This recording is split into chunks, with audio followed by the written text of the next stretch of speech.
أهلا بكم في سامكس تي في.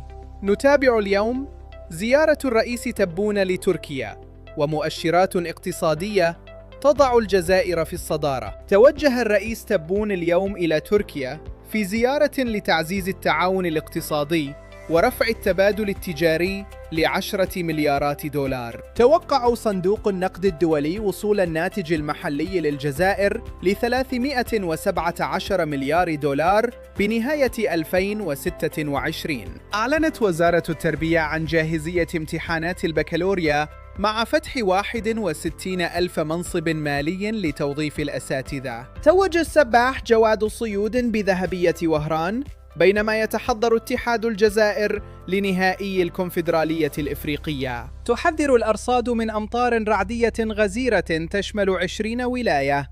كونوا على حذر وتابعونا للمزيد. كانت هذه أخبارنا من سامكس تي في.